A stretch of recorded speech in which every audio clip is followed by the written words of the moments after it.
This video is for Higher Graphic Communication Assignment 2020, the notice holder. In this video, we are going to look at creating the swivel bracket, which is shown in datasheet 3. To start off with the swivel bracket, we are going to look at creating it from the front and working our way backwards. We can see that we have a square at 100.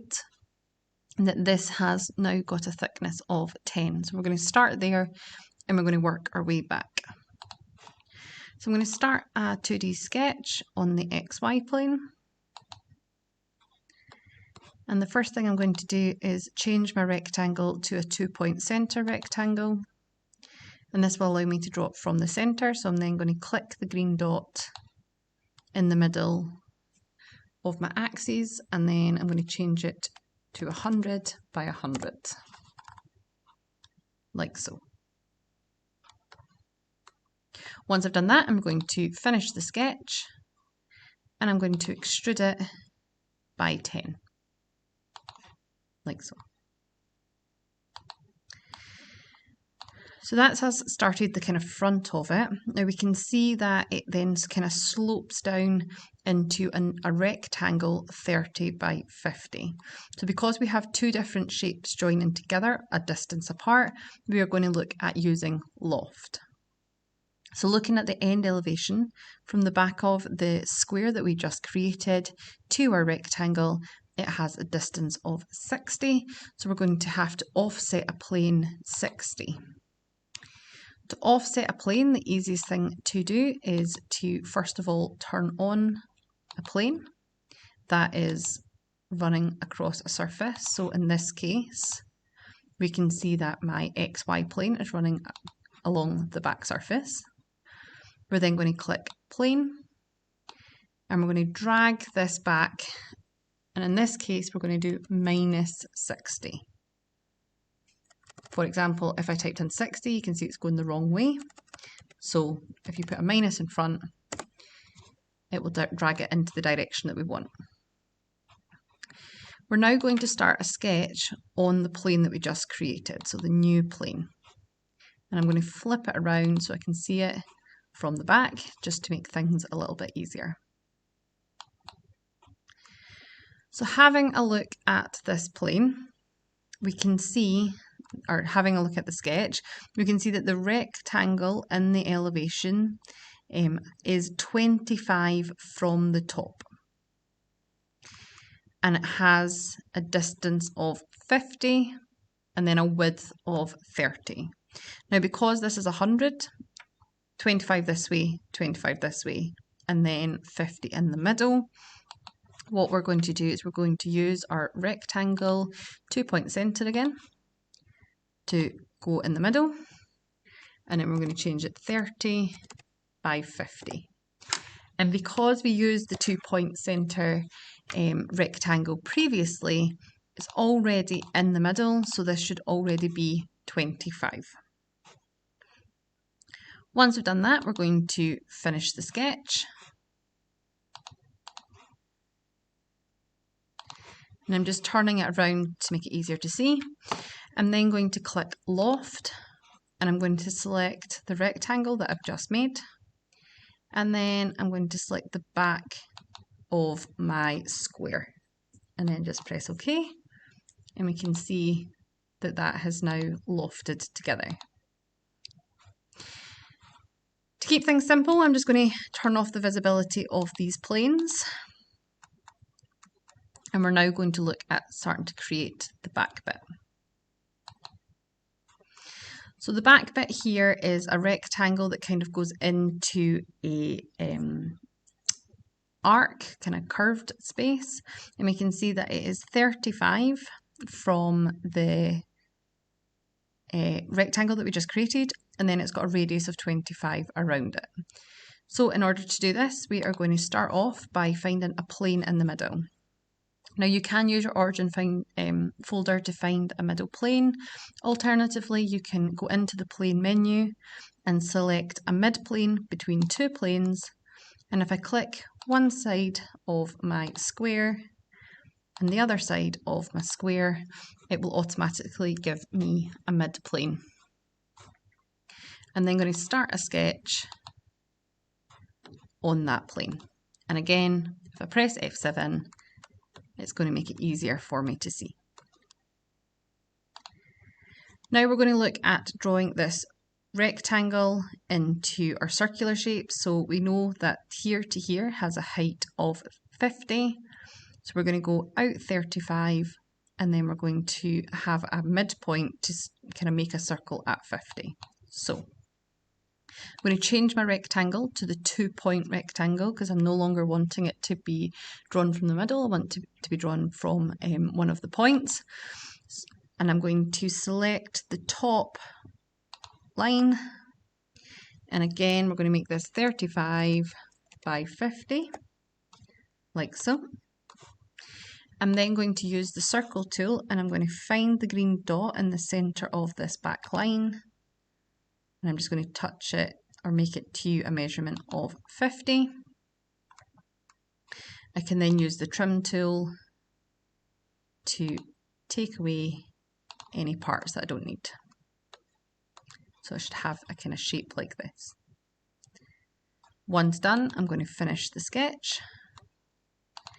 And we can see on the pictorial that it has an overall thickness to 30. So we're going to extrude at 30. So I'm going to click extrude. I'm going to change it in both directions. And I'm going to type in 30, like so. I'm not going to turn off the visibility of this work plane just yet because we will need it in a little bit. Instead, I'm going to just focus on this cutout that we have on the top of it. So we can see that the cutout has a kind of width of 10, and it also comes 10 from the edge. So I'm going to start a sketch on the top surface of the part that I've just created. And I'm going to draw a rectangle, making sure that the width is 10, but I don't really mind about what the length is as long as it's going further than the shape. And I'm going to make sure that from the line where my loft ended to this rectangle is also 10. And now we know that this has a thickness of 30 and that this has a width of 10. So we're going to make sure that the distance from here to here is also 10 so that it's in the middle. So I drew a rectangle at the size of 10. Again, doesn't really matter what the length is as long as it goes beyond your shape, and that it's 10 away from our loft and 10 away from the side. And once we've done that, we're just going to finish the sketch. We're going to click extrude. We're going to change the direction, and we're going to change it to 50. And we're going to make sure that it's extrude subtract. So it's set to extrude subtract it and press OK. And we can see that that has now cut through the little back section. Now there are a couple of circles that we need to extrude subtract from this back surface. So there is a 15 diameter that has a 2mm depth. There is a 6 diameter circle that has the full length, which is a thread to that one only. And then we also have a circle at 8mm here as well. So 6 on one side, 8 and 15 on the other side.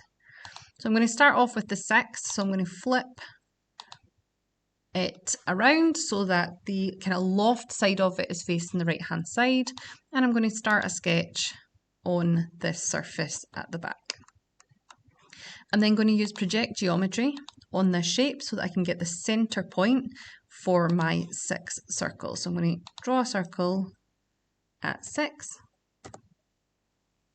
I'm going to finish the sketch. I'm then going to extrude just the circle all the way, extrude, subtract it, make sure it's set to extract, subtract it, and that circle is now all the way through. And as it said, this should be threaded. So I'm going to make sure that I click thread and click my circle. I'm then going to flip my shape around and I'm going to come in from the other side. So this time my loft is facing the left hand side, and I'm going to start a sketch on the opposite. Again, use project geometry on the curve to get our centre point. And we're going to start off with the 8 hole. So I'm going to draw a hole at 8, finish the sketch, click extrude, click the little bit in between, and this time we're not going all the way through. If we look at the drawing, we can see that the 8 hole only goes through to this kind of first 10 bits, so in the gap here. So I'm going to change the distance to 10 and press OK. And we can see that that 8 hole has went through the first part, but it has not went through the second bit. And then the last hole is the 15, so we can see that it is a diameter of 15, but it only goes 2 millimeters. So again, I'm going to start a sketch on the same surface as my 8. I'm going to use project geometry to get my centre point by clicking the curve, and then I'm going to draw my circle at the 15, and then I'm going to extrude that circle back the way and extrude subtract it 2 millimeters and press OK. So we've got a hole on one side at 6 millimeters that has been threaded, and then we've got 2 holes on the other side, one at 8, which has only been extrude subtracted 10, and then a 15, which has only been extrude subtracted 2 millimeters. Next, we're going to do the last 2 bits at the front. So we can see here that there is a 6 millimeter blind hole, which has a 5 millimeter depth, and it is 20 from the top in the centre. So I'm going to start a sketch on the front surface, and I'm going to draw a circle at 6. I'm going to make sure that it is 20 from the bottom line to the centre of this circle. I'm going to just turn off the visibility of this plane for a little second because it keeps selecting the plane instead of the centre of my circle. And I'm going to make that 20. Now it should be in the middle, so I'm going to go centre to there and it should be 50, which it is. And then what I'm going to do is finish the sketch and then extrude the circle direction to 5 millimeters so that it's extrude subtracted into the front. Now, because I had to hide that work plane, if you look at your modelling tree, you will find all of the work planes that you have hidden. So in this case, I'm going to click my work plane 2, and I'm just going to make sure that that visibility is turned back on. So the one that was running down the middle. For any reason, if the work planes aren't there, you can always add a new work plane by using the origin folder, or you can do another one mid-plane between 2 points. But what we want is we want to get this middle plane back. So the last thing we are going to do is the sketch on this middle plane to do the little part at the front. Now you can see that we have an enlarged view of this, which will help us to sketch out. So first thing I'm going to do is I'm going to start a new 2D sketch on my middle plane, and I'm going to press F7 just to half it and make things a little bit easier. And we're going to start off by sketching out the enlarged view that's on our datasheet 3. So the first thing we're going to do is we're going to get the overall width and the overall height. So I'm going to start off by using the rectangle tool, and I'm going to draw a box which is 13 by by 6. And this just helps us see that everything that we make should be inside this box. So the first thing we're going to do is we're going to use the line tool, and we're going to go from the top right hand side of the box, and we're going to make a line at 7 and then press escape. We're then going to use the line tool to go to the bottom left hand side, and we're going to go up 3 and press enter and then escape. You can see that we have a angle at 135 degrees. So what I'm going to do is I'm going to take my line tool, I'm going to go to the edge of my 7, and I'm not too worried about the length of it, but instead I'm going to make sure that the angle is to that 135 degrees. So I'm going to just draw a line and make sure that my angle is at 135 degrees. Now, if you can see, it's now locked into that 135, and I'm just going to keep moving it until it gives me the dotted lines, which are in line with that 3. And then I can just join the two up so that I've got my first angle here. And by using the trim, I can just trim away that line. So we can see I've now got my first angle. We're now going to do the bottom part. So we can see that this line here is 3, and then it goes along 5, and then again we've got this 135 degree line. So going back to Inventor, I'm going to click line. I'm going to go to the top right hand side of my rectangle, and I'm going to go down 3. I'm then going to go along 5, like so. And then I'm going to again not worry about the length, but I am going to change this to 135, and I'm just going to go until it hits my bottom line. And again, if you want, you can use trim to help you visualize what it looks like, so when we extrude it, we've got that correct. Once I've done that, we're just going to finish the sketch. And having a look at the elevation, you can see that it goes along 30. So I'm going to click extrude. I'm going to change it to 2 directions and then change it to 30 and then press OK. And that has got the top part.